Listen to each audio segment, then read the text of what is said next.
দেশ থেকে মাদক আর দুর্নীতি কমানো গেলে আইনশৃঙ্খলা পরিস্থিতি স্বাভাবিক হয়ে আসবে বলে মন্তব্য করেছেন স্বরাষ্ট্র উপদেষ্টা লেফটেন্যান্ট জেনারেল অবসরপ্রাপ্ত মোহাম্মদ জাহাঙ্গীর আলম চৌধুরী। দুপুরে মোংলায় কোস্টগার্ডের নবনির্মিত বোট ওয়ার্কশপ এবং স্লিপের উদ্বোধন শেষে সাংবাদিকদের এক প্রশ্নের জবাবে তিনি একথা বলেন। উপদেষ্টা বলেন, কর্মসূচির নামে কোনো বিশৃঙ্খলা বরদাস্ত করা হবে না। বর্ডার গার্ড বাংলাদেশের মহাপরিচালক মেজর জেনারেল মোহাম্মদ আশরাফুজ্জামান সিদ্দিকী, কোস্টগার্ডের মহাপরিচালক রিয়ার অ্যাডমিরাল মোহাম্মদ জিয়াউল হক সহ মোংলা বন্দরের উচ্চপদস্থ কর্মকর্তারা উপস্থিত ছিলেন।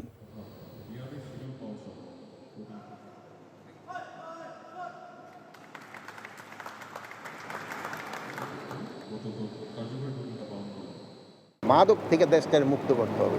এই জন্য আমি আপনাদের সবারই সহযোগিতা চাই।